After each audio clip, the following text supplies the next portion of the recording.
My favorite poem, especially in lieu of last week, is by William Ernest Henley.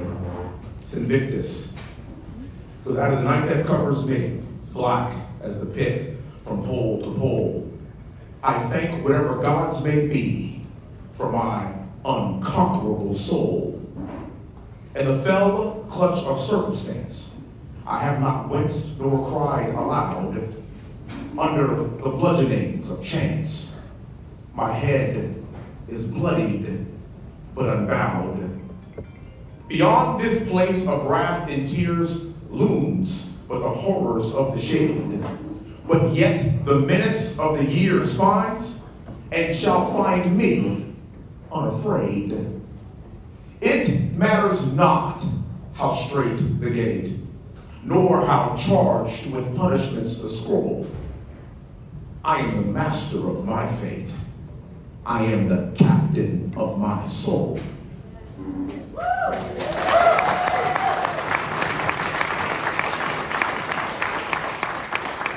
President Donald Trump is the master of his fate. He's the captain of his soul.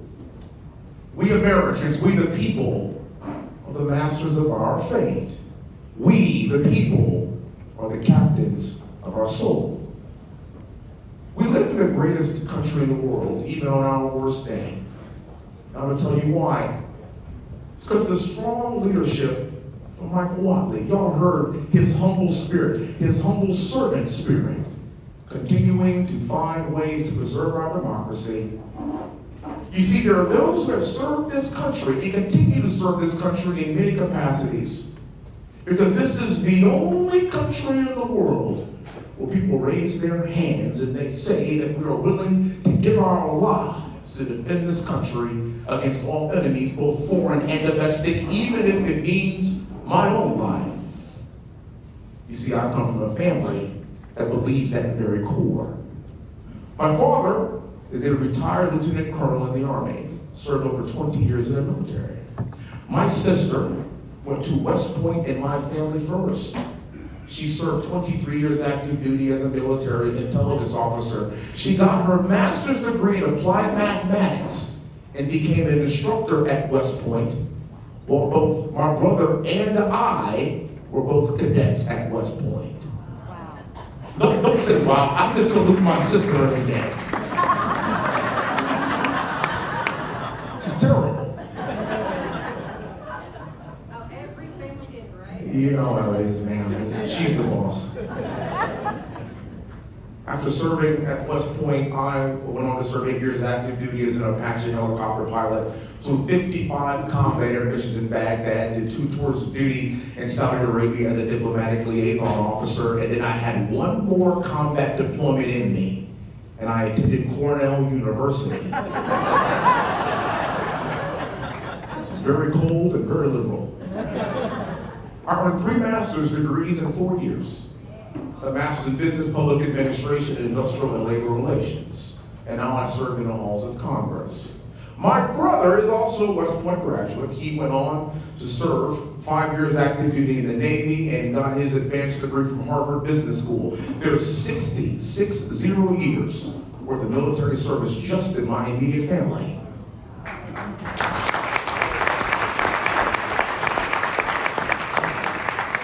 But it's not just my family.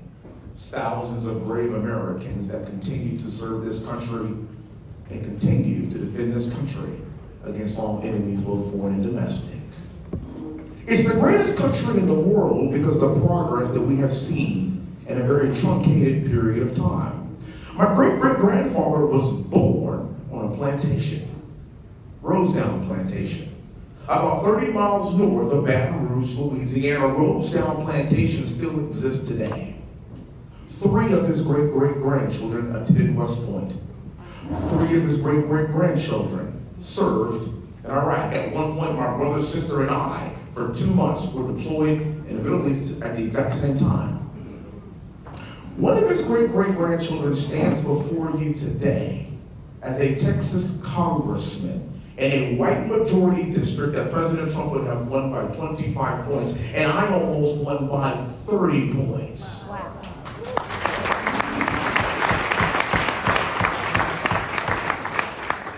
In a very literal sense, I am living Dr. Martin Luther King's dream. I am literally being judged not by the color of my skin, but by the content of my character.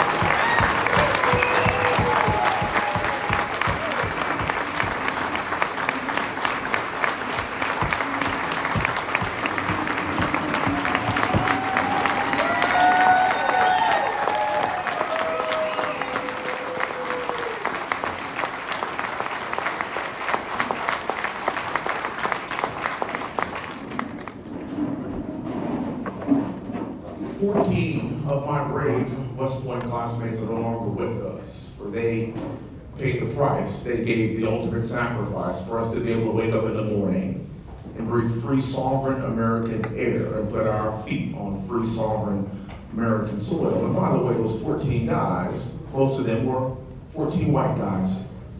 When they gave their last full measure, they didn't do it for white people, or for black people, or for Hispanic people, or for Asian people, or for Indian people. They did it for our fellow Americans.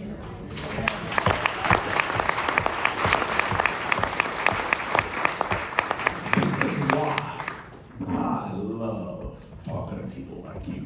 I love talking to brave patriots when I walk into a room and I see Old Glory standing there, and we do the Pledge of Allegiance before we even start to say a prayer to God Almighty that allowed us to be here today. You see, you're doing your part to continue to serve this great nation, and while God called the Hunt family to serve the combat, God's calling you at this time, in this moment, to save our nation and to save the very soul of the greatest nation in the entire world. You could probably imagine, given my West Point lineage, I have a lot of West Point stories. My favorite one is about Trophy Point. Trophy Point, also known as Battle Monument, is a majestic monument that overlooks the Hudson River as it makes a meandering southern bend toward New York. Surrounding Trophy Point are Civil War era cannons that are buried into the ground, muzzle first. Why? Imagine attending West Point during the Civil War. Imagine going to class and training with your fellow countrymen, and training with your fellow countrymen, and dining with your fellow countrymen. And if you were from the North when you graduated, you went and fought for the North. And if you were from the South when you graduated, you went to fight for the South. You had West Point classmates killing each other in combat for the soul of this nation because of slavery. The reason why those cannons are buried into the ground, muzzle first, is to commemorate the notion that we as a country will never aim our cannons against our fellow countrymen again. Unfortunately, and much to my chagrin, the left has dug these cannons up and they're aiming them at you. They're literally aiming them at President Trump. It is incumbent for every person in this room to understand this very fact. We must rip those cannons from the left and bury them back in the ground, muzzle first, where they belong.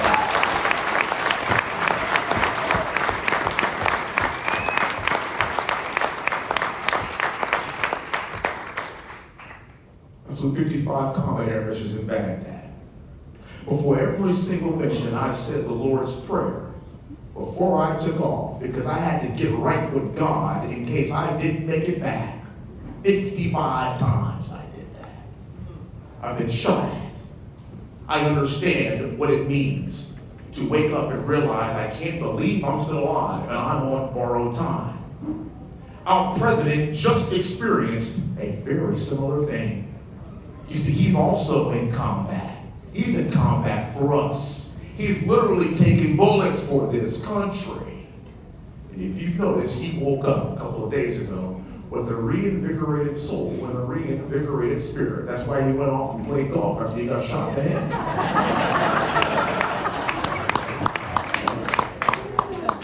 But as I watched in horror as that round pierced the side of our president's head, I was completely dumbfounded by his resolve and by his courage.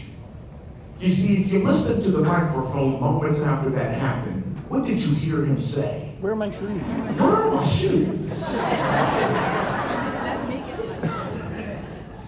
I want to put my shoes back on because I don't want anybody to think that we are weak or that I am weak. I'm going to walk off this stage with dignity and my shoes on. And I am going to tell the American people to fight, fight, fight.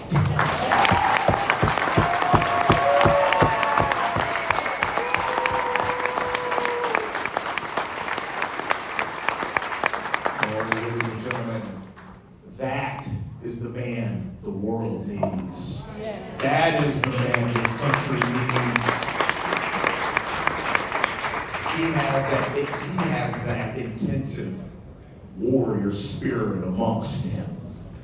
That resolve, that's unbending.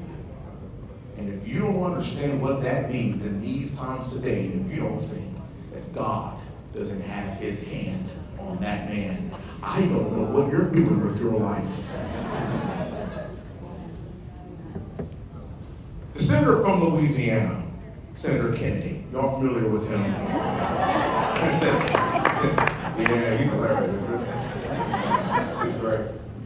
He's such an eloquent speaker and such a thoughtful mind. And he talked about this current administration in such an intellectual way and described it perfectly one day in one of his interviews. He said, and I quote, "The Biden administration sucks."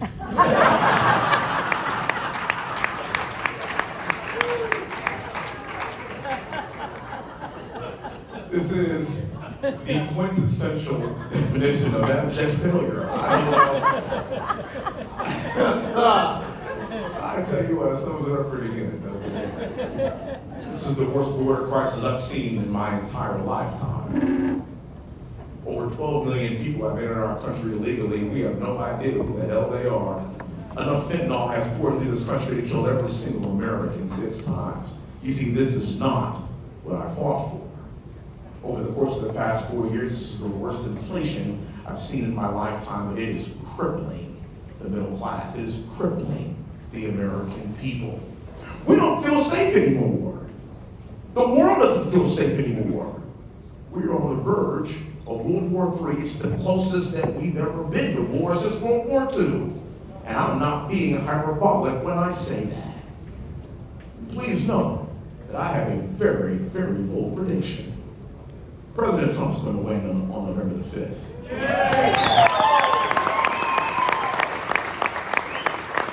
President Trump is going to get sworn in January. My prediction is this. I want you to watch how fast and how quickly the world straightens up when he gets back. Because nobody wants that.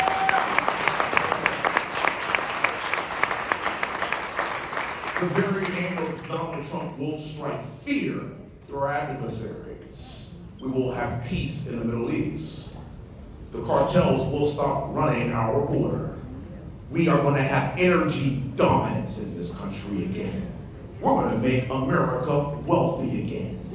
And we all know it, because he's already done it before. What I love about the loss in 2020 is that sometimes we Americans need to feel some pain. Pain is a very powerful motivator. As my company commander told me at West Point, he said, "Cadet Hunter, you're doing more push-ups because you need more pain." And eventually I got the hint. We have suffered enough in this country. We have felt enough pain. And I'm not predicting a Reagan 84 type victory. Well, yes I am. I'm predicting we've been through enough pain that I think we can't expect one of the greatest moments in Republican history. My favorite story about President Trump involves my little girl, my daughter Victoria. You see, President Trump invited me and my lovely wife, who's here today, to fly on his plane from Bedminster to Iowa. My wife was originally born and raised in Iowa, so it was a pretty good homecoming for us. It's a really nice plane, by the way. It's a really nice plane. You can imagine us going to the Iowa State Fair, and we landed, and President Trump was swarmed by thousands of people just wanting to shake his hand. And he was in full Donald Trump campaign mode, shaking hands, just doing his thing. It was an eyesight to see, especially for a 77-year-old man who could run circles around me. I think I'm in pretty good shape. Found out I wasn't.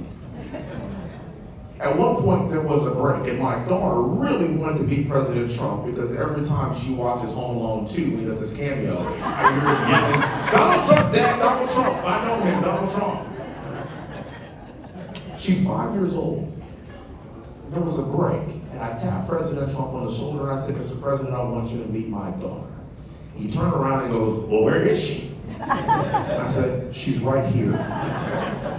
He looked down. Then his demeanor changed.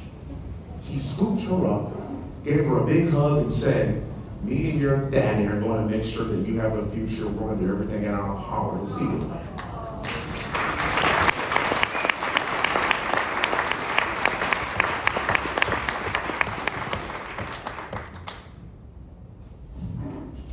It was in that moment where I saw a father, I saw a grandfather, I saw a husband. And I realized in that moment why he's doing this. He's doing this for Victoria and Olivia and my little boy Willie and for all American children. He's doing it for Barron. He's doing it for his posterity. He doesn't have to do this. And a couple of days ago, we were a few millimeters away from Melania losing a husband, for Barron and Donald Trump Jr. to lose a father. Don't ever forget that. This is a man. He's human first. But he cares about this country more than you can ever know. He's proven that. As dark as these times might be, and as dismal as it might seem, our country has been through way worse. I want you to keep this in mind. This is a country that survived the Civil War, where we ripped each other apart. And here we are standing as a country, as Americans. This is a country that became back-to-back World War champions. And the reason why the world doesn't speak German is because we rid the world of fascism. You're welcome, world. And here we are, standing as a country.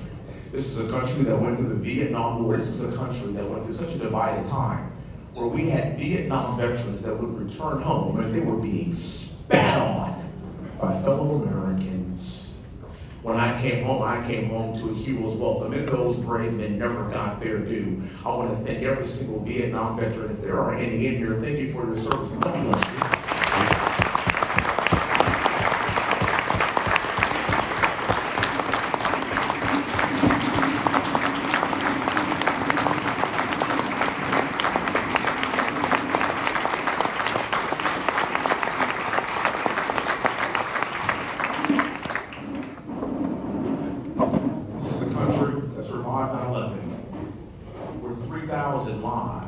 Evaporated from this earth in one instant. I was at West Point when it happened. I was a sophomore at West Point when 9/11 happened. And do you know that for the next week you could not go online and buy an American flag because they were all sold out. And we as a country still stand together. We still are here in spite of that dark time. And I'm here to tell you, ladies and gentlemen, that if we can survive all of that as the greatest country in the world, then we will survive Joe Biden and Kamala Harris. Roosevelt said it best in his Man in the Arena speech. He said, "It is not the critic that counts, nor how the man points out how the strong man stumbles, nor how the doer of deeds could have done them better. But the credit belongs to the man who is actually in the arena, whose face is marred by dust and sweat and blood, who strives valiantly, who errs, who comes up short again and again, because there is no effort without error and shortcoming, but who actually strives to do the deeds, who knows great enthusiasms and the great devotions, who spends himself in a worthy cause, who at the best knows in the end the triumph of high achievement, and who at the worst even if he fails, at least fails while daring greatly, so that his place shall never be with those cold and timid souls that neither know victory nor defeat. Thank God that we have our man in the arena. And thank God for you brave patriots that are going to support our man in the arena to continue to make America great again.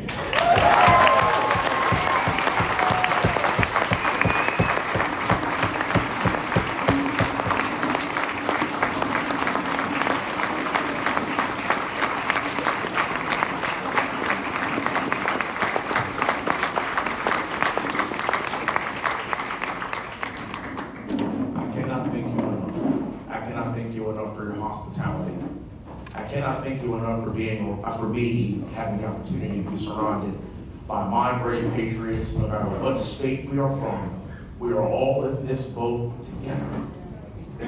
And at this point in my life, I don't see race, I don't see color, I don't see creed. I see myself surrounded by our fellow Americans that are constantly working to move forward to create a more perfect union. God bless you. Thank you so much for having me on this morning. And may God continue to bless the United States.